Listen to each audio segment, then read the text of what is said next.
Hello, everyone. Welcome to episode 18 of Paranormal Among Us.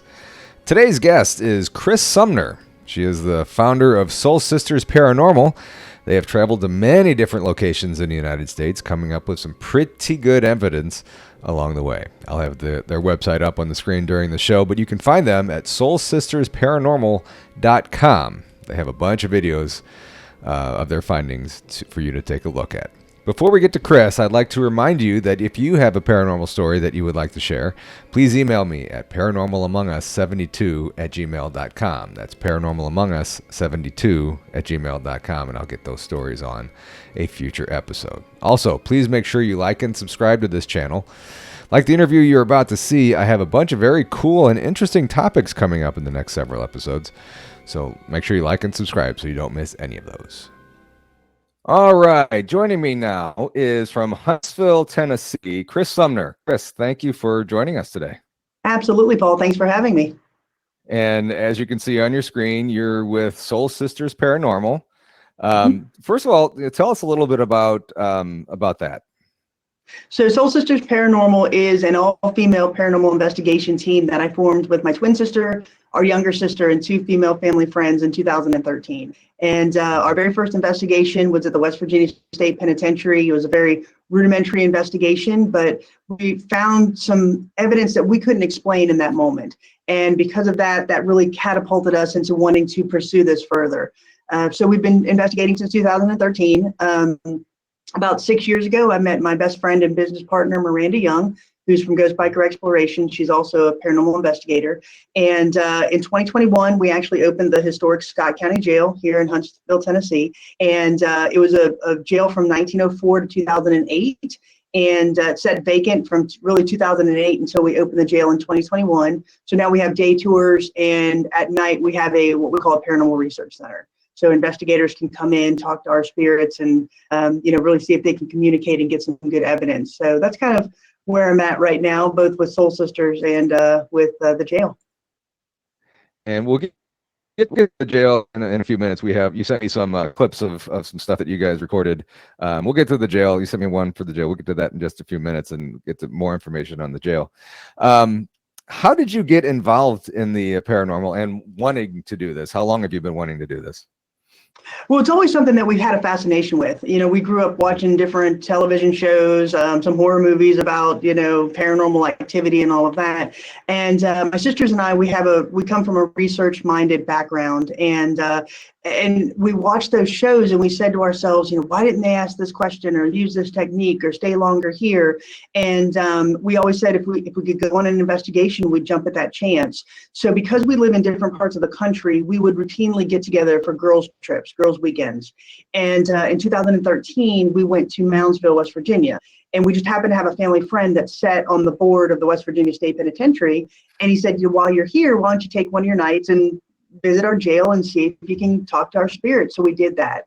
We just went to Walmart and grabbed a few voice recorders and a little kid's toy night vision camera. And but it was an amazing experience. We were hearing footsteps and hearing people talk when we knew that there was nobody else in the area. And so we left that experience and said, we want to do this. We want to pursue this a little bit further. And so we came up with the name Soul Sisters Paranormal. We commissioned our theme music, had our logo created, and here we are. It's amazing how you can, on just kind of basic equipment, pick up all kinds of stuff. Have you guys over the years, have you guys upgraded your equipment and got more involved equipment? Oh, absolutely. I always say paranormal equipment is like tattoos. You just can't have one piece. You got to have multi-pieces, right? So absolutely. So we upgraded, we use REM pods, we use EDI boxes, K2 meters, voice recorders. We're very interested in creating unique trigger items for when we go to locations, making items that are really germane to that location or events at that location. So for example, the second time we went to the West Virginia State Penitentiary, because we've been twice, the second time we knew that there was a spirit of a guy named Red Snyder who was supposed to inhabit one of the solitary confinement cells there. Really bad guy in life. He was the leader of the Aryan Brotherhood. He was in the prison for murder, his family and all of that. And so he had two vices in life. The first one was tobacco, and the next one was watching Days of Our Lives. So every day they'd wheel the television in front of his cell. He'd watch Days of Our Lives, and then they'd wheel the television away. So what we did is we actually downloaded an episode of Days of Our Lives onto our laptop, and that was our trigger item. So we put it in his cell, and we let it run for an hour while we went and did something else. We let him watch it, and we told him that we were letting him do that on his own. And when we came back, we were capturing audible EVPs. We had an amazing K2 session. And then again, we had a really great audible disembodied voice behind us that we all heard in the moment. And I think because we respected him enough to give him something that he likes, that's why we got the interesting responses. So we do that at all of the locations that we go to try to connect on some level with the spirits that reside there. Did he at least thank you for bringing the episode there? He did. He absolutely really? did. So yeah, he did. So when we were leaving, I said, "We're going to go, but thank you." And behind us, a male voice said, "No, thank you." Wow. So as a Class A EVP, you can absolutely hear it on our episode when if you watch that. But yeah, he did thank us. That's kind of chilling there. That's pretty cool. It is. And have you had any attachments? I mean, if you go to your website, you guys have a list of all the places that you've been. There's quite a bit. Have you guys ever had an attachment after visiting one of these locations, or what do you do to prevent those? We haven't. So we do say a prayer of protection when we go in, just a simple, this is kind of, this is the place we're going into, please protect us, type of a prayer. But then we also go in with the mindset of one, respecting the location as well as the spirits that we're communicating with. So we go in and we say, hey, I'm Christy, this is Jenny, Michelle, Cara, Kim. We're here to tell your story. You're not allowed to touch us. You're not allowed to go home with us, but we're going to sit here and talk to you. And if you want to respond, these are the methods that you can use to respond to us, to let us know that you can hear us and communicate with us. And I think because we go in with that mindset, we don't go in with bravado. We don't go in with chest thumping or throwing chairs across the room saying, take that, spirit. I think we get the respect in return. And we get the respect by, one, getting some great documented evidence and data, but then also not getting any type of attachment to us. So I think the way we approach things is the reason that we don't. And then if there's a reported darker entity or spirit in a location, that's not what we want to engage with. And so we basically go into a location and say, we understand that this is your space and we're going to leave your space, but we're going to leave a voice recorder here. So we did that at Brushy Mountain State Penitentiary. There's supposed to be a darker spirit that inhabits the auditorium there. And we just told him, said, we understand that you don't like people in here. You've had negative results when you have people in here. So we're just leaving a voice recorder. And this is your night. If you want to communicate with us, feel free. If not, there's other locations on the property that we're going to go to. And so that's kind of how we handle that. Awesome. All right, so you sent me, like we said before, you sent me a bunch of clips, and if your cat wants to walk through, that's fine. I love pets. Okay. All right. So the first one you sent me, actually you sent me two from Fort Mifflin in Philadelphia. The first one, let's set this first one up. You just have, looks like a static camera on a doorway. So we were at Fort Mifflin. There were four of us at the location, my twin sister, our younger sister, and our friend Cara. And we have different things set up across the property. So night vision video cameras, voice recorders, some static equipment that we set up. And in one of the casemates, which is casemate 11, we have a laser grid set up by a night vision video camera. Now, the only way to access this casemate is through a door, and it's subterranean. So you got to go down about 7 feet, and then you turn a slight right. And so we have complete control of that environment. We know that nobody can access that without the camera seeing it. And so nobody is in the casemate at the time. We're on the other side of the property at the moment. And we just see this shadow figure walk through a laser grid that we have set up there. We can't explain it. We have no idea what caused it, but it is a very active location. We captured 2 EVPs in there that night as well. So the shadow figure walking through the laser grid is very much in tune with the responses that we got during the night. You also had it looked like you were in a dungeon or a cavern. where you had a 50, someone said 57. What did that mean? Do you Correct. know?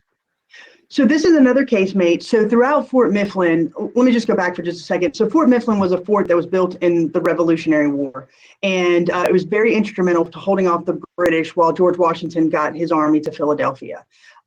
So it's been used in the Civil War. It was used in the Korean War, the Vietnam War for munitions hold, and so during the Civil War, it was also used as a prison camp. So both Union and Confederate soldiers were held on this fort. And so they had these large casemates, again, underground casemates, that was originally designed to hold munitions, but during the Civil War, it was reconverted to hold prisoners. So in the casemate that we were in, there were over 200 prisoners in that room, and they were stacked side by side, and they had to be, they're contained in that room. So in order to really keep a track of those inmates or those prisoners, they gave them all prisoner numbers. And every day, every morning, they would have to yell out their prisoner numbers so they knew they had an accurate count.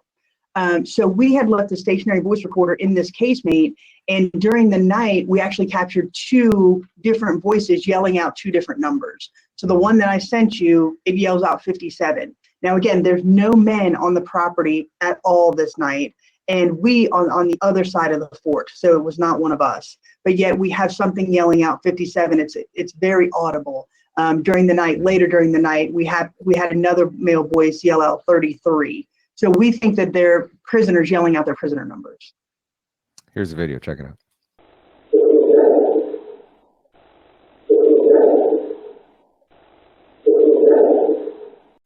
So do you have any idea who number 57 is or who number 33 was? We don't, and I know Fort Mifflin has done a really good job of trying to account for those, but there were so many, we just don't have an accurate list. At least we don't. Yeah. The docents at Fort Mifflin may, but at that time we don't know who 57 is. That's pretty interesting. And with that history there, I'm sure there's a ton of spirits. Hi, Kitty. There's a ton of spirits and a lot of activity there that you guys could get. It was a great night for us. Like I said, we had stationary cameras and such set up across the fort. And when we first got there, this is kind of interesting. When we first got there, we do EVP sessions and such, and we really weren't feeling anything. We weren't picking up on anything. None of our equipment was alarming. But at about 11:30 that night, across the bay, there's a bar, and they had some big celebration. So they set off these fireworks, these loud booming fireworks. And if you kind of close your eyes and put yourself in the moment, you can imagine that they were gunfire, cannon fire, right? It sounded just like that. And after that, Paul, the night was electric. I mean, we were capturing EVPs, we were seeing shadow figures, we were hearing disembodied voices in the moment. Wow. So for some reason, I think inadvertently, the fireworks act as a trigger item for us that night. So thank Awesome. you, whoever owns the bar over there that went off the fireworks, because it turned out to be an amazing investigation for us. Little did they know they helped so much. It was pretty cool. Now on to Sliwa, North Carolina, in the Grand Old Lady Hotel. Yeah, so this is in Balsam, North Carolina. And so the Grand Old Lady Hotel was built in the early 1900s as part of the railway system through the mountains there. And it became a prominent stop for wealthy individuals who wanted to spend the summer in North Carolina. There's some healing properties that are said to be up there on that mountain. So people really used it as a retreat. And it was a grand hotel. It's 3 stories. Has about 100 guest rooms, 2 big sweeping staircases, a beautiful lobby, a ballroom, a open air kitchen, which was beautiful. And so it had a decline, during the Great Depression, and it really kind of went into disrepair. And then the current owner, she brought it back up to its glory, and she would allow paranormal investigators to stay the night there. Now, we happened to catch it on the off season, so we were able to get it for the entire weekend. So we rented it from Friday afternoon to Sunday morning. And so we were also joined by Miranda from Ghost Biker Exploration. So it was Miranda, my twin sister, Jenny, and I. And we had the complete run of the entire property for that weekend. We were the only 3 there. So Miranda conducted Wow. her investigation on Friday night, and Jenny and I did ours on Saturday night, but all three of us were in the building for the entire time. So on Saturday night, we decided to sleep in a suite that was on the third floor adjacent to Henry's hallway, which is supposed to be the most reported, the most haunted hallway in the building. And so the way the suite is set up is there's an internal room and then a small external room, and that external room is closest to the doorway that goes into the hall. So Jenny and I were in the internal room, and Miranda was sleeping in that external bedroom. But we all had voice recorders by our beds, and we had a night vision video camera on the inside of the room and one on the outside of the room. And so during the night, we got into bed, we turned off the lights, and we were just kind of talking for a minute about when we were going to leave that next morning and where we're going to get breakfast and all of that. So then we say goodnight. And about 15 minutes later, a man's voice outside the door says, "Please don't go." And Wow. Miranda said, "Did you hear that?" And I said, "Yeah." And she said, "What was that?" And I said, "There's a man outside our door." And she said, "That's what I thought." But there's no man there. We can verify that there's nobody else on the property because we had cameras set up all over. And it was just kind of interesting because it's like it heard us talk about the next day leaving, and then it says, "Please don't go." So to us, it's a very intelligent response.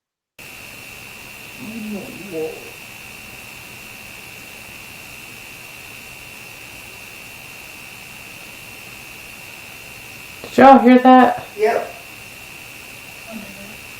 What did that sound like? Sounds like a man's voice. That's what I thought.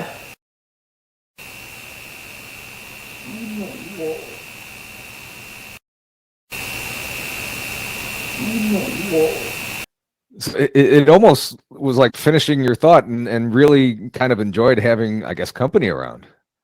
Mm-hmm. Yeah, and that's really kind of what we thought as well. Again, it seemed like it heard us, and it's saying, "Please don't go." And the entire night, I mean, the entire weekend was extremely active. We were hearing audible voices. We were hearing footsteps. We had items move. We had items turn on. We were down in the kitchen, and it's a big commercial kitchen. And we were just kind of standing there doing an EVP session. And I said, "If you're here, can you please just give us a sign that you're here?" And the coffee pot turns on. It's 2:30 in the morning. Whoa. There's no reason why this coffee pot should turn on. And so that was really interesting. We had an SLS camera that was capturing some interesting things. Our EDI box was working in conjunction with what we were seeing on the SLS. So we have two pieces of equipment that are validating each other, which is really cool. So the Grand Old Lady Hotel, whenever I win the lottery, I'm buying that facility because I love it so much. Okay, now let's talk about the Scott County Jail in Huntsville, Tennessee. You're there right now, right? I am. Yes, I'm here right now. It would have been funny if you would have been in a cell doing this, but Yeah, it would have been. The only problem is these walls are about 5 feet thick, and our Wi-Fi is really confined to this booking room. Gotcha. So, but I mean, Gotcha. the posters behind me, those were hanging there since 2008. We've got the original height chart behind me. This is an inmate board back here where they write the inmate's name. So there's a lot of history in this room, believe me. Awesome. So this video kind of features your cat. Kind of set this one up too. I mean, what's the history with this clip that you have? Okay, so the jail was built in 1904. It was in operation as a jail till 2008. And when we opened the museum in 2021, about a few months later, we had a little rescue cat that came in. She was a stray. And she came in, and we had to talk to her and said, you need to be, we'll keep you here and take care of you. But you need to be good with people and all of that. So she really is. And here she wants to make an appearance. There she goes. So we had a naming contest for her. Her name is Sally, like cellmate. And she sleeps here at night, but we don't let her have access to the second and third floors. She gets run of the downstairs, except for our gift shop, because she likes to lay on our merchandise, and nobody wants Sally hair on their t-shirts. Anyway, so the gift shop area, it used to be a cell. So the door is a large steel door, and it's designed to swing shut. It is not designed to swing open. So once it's shut, it stays there unless somebody pulls it open. So we also have a security camera in that gift shop. And about 5 o'clock in the morning on a Thursday morning, you see the door open a little bit, it closes, and you kind of hear a reverberation because the steel hitting the steel. It opens a little bit more, again closes, again hear the reverberation, and then it opens about halfway. Something shoves Sally in and then shuts it to so hard that there is no reverberation. It like shuts and holds it. So that in and of itself is telling, because when the steel hits the steel, it's supposed to reverberate, but it shuts it and holds it, which is kind of weird. And so she actually shut up in the gift shop for about 3 hours until we come in the next morning. And but it's a very interesting clip. We cannot explain it. There's no way. She's an 11-pound cat. This door is solid steel. It weighs probably about 250, 300 pounds. If there was some way for her to open it, it would have snapped her little leg. There's no way she can open this door. And the way she goes in, it's almost like somebody kind of pushes her in backwards, and she's not happy about it. So when you listen to this clip, that's not her "I'm scared" cry. That's her "I'm pissed off" cry. And so yeah, it's something that we certainly cannot explain. Yeah. Here's the clip. Take a look. Take a look.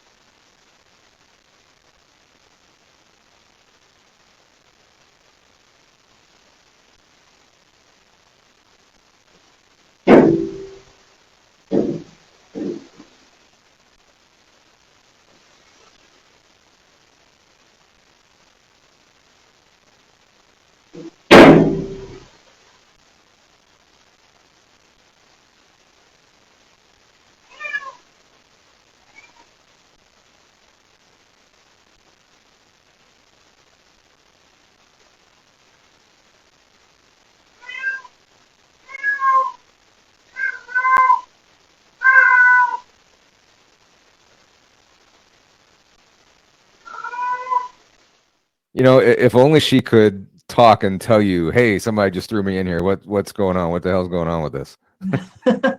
Well, I think because she really does like being in that room, I actually think that it wasn't malicious towards her, that something was trying to help her say, here, go into this room. You like this room. And so it to me, nothing has tried to hurt her before, and she's very comfortable being in here. We had a talk with our spirits when she came and said, you can't hurt her. She's here to be part of our team. And really nothing has hurt her. When we go upstairs sometimes, she'll come up with us, and there'll be times where she'll be looking around like she's looking at something, and she'll kind of bat the air. There's a couple of times where she's rolled over like something scratching her tummy. So I think they've got a good relationship here. So I don't, in my mind, there was nothing malicious about her being thrown in there. It was almost like she wants in, let's let her in type of a feel, to me anyway. Yeah. Quick story. We had a golden retriever, and before we had our house remodeled, we had wood panel walls in our basement, and we'd be sitting down there one time, and our dog would just sit and stare at the wall. And, they can probably see spirits and stuff. So my wife was watching The Sopranos at the time, and I was kind of watching it too. And I'm thinking, okay, maybe we have somebody buried in our walls.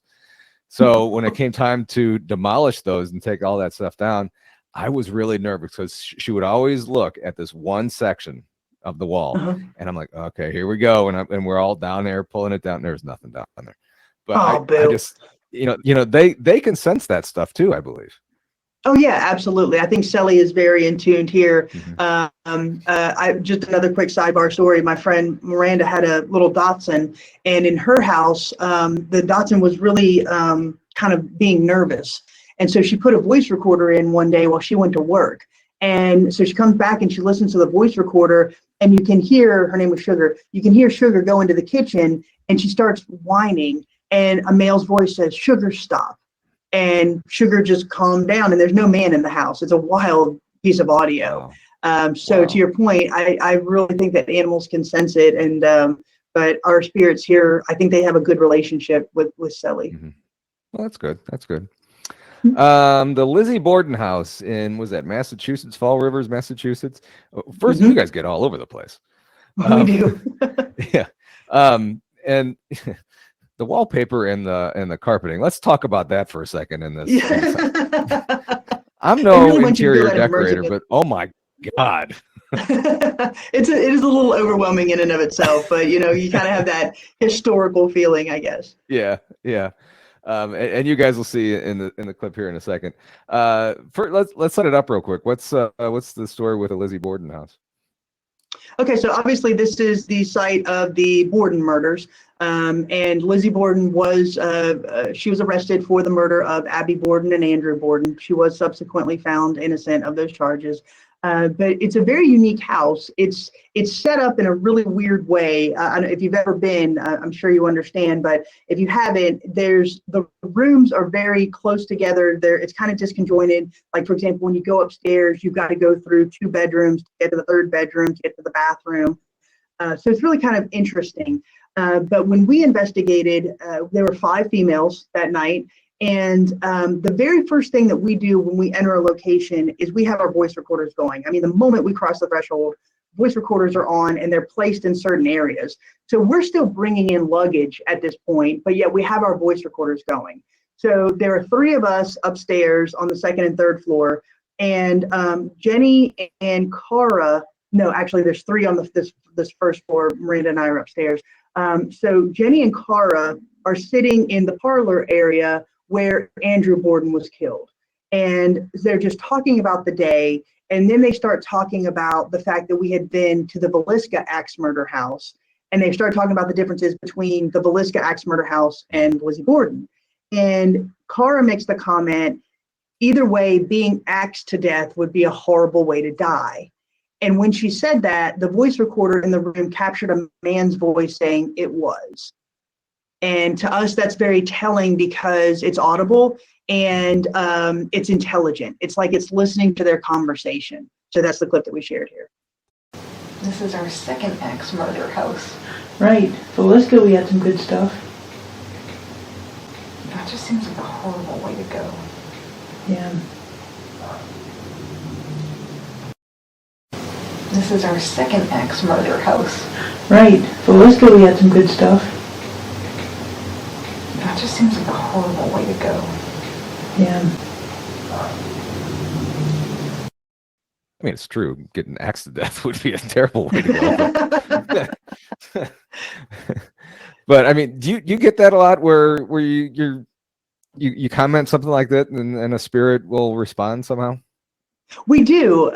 We actually have a very good response rate when we just talk amongst ourselves, and it's almost like the spirits is like, hey, include me in this because I have something to add.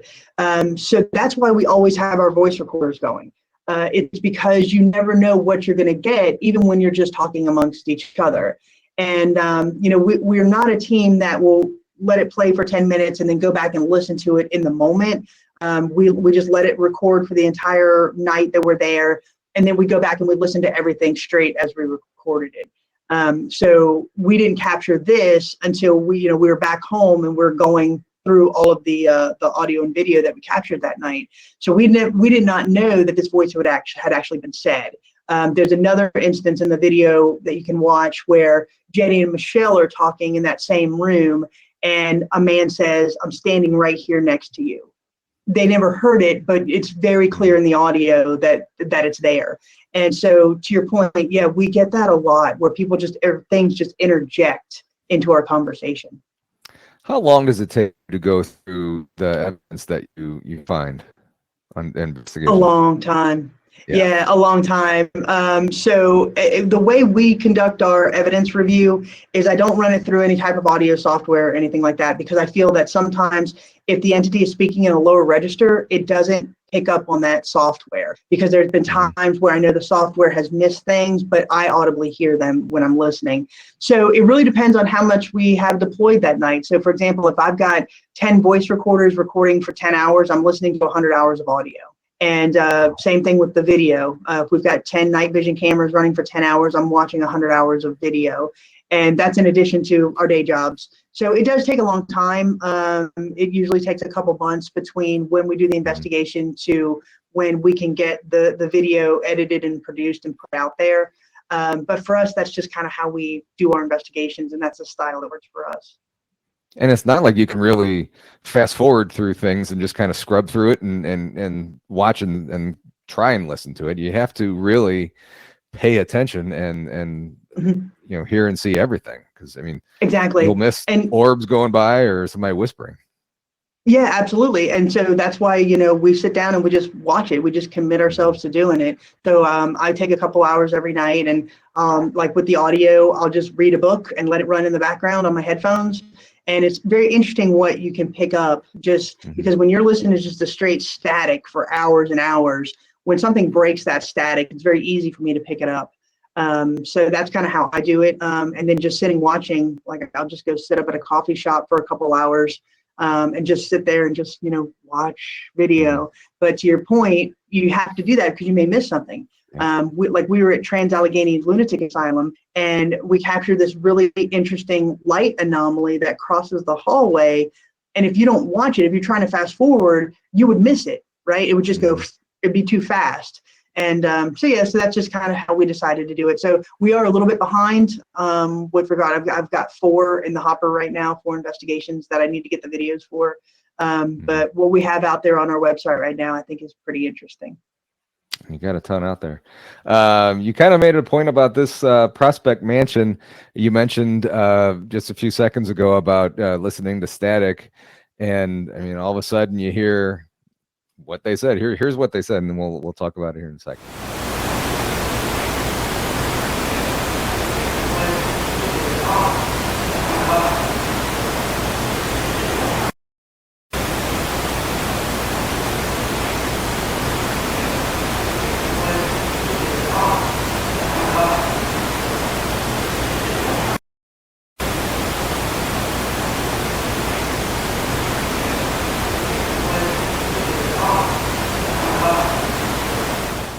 So that goes on along the same lines of you're reading the book and all of a sudden you hear what they say. That's pretty cool. Oh, yeah, absolutely. So this was an interesting investigation for us. So Prospect Mansion is in Trenway, Ohio. It was built in 1856, and the owner was a staunch abolitionist. So he was part of the Underground Railroad. So these slaves that were trying to make it up to the north, they would stop here.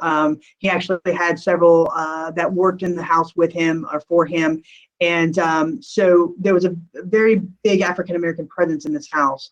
And it was very cool because we were capturing other EVPs at the moment, or in the moment at this location. But this was one room where we weren't really getting anything. We weren't really feeling anything. And when we go into an investigation, we always ask, will you talk to us? Can we tell your story? Will you allow us to tell your story?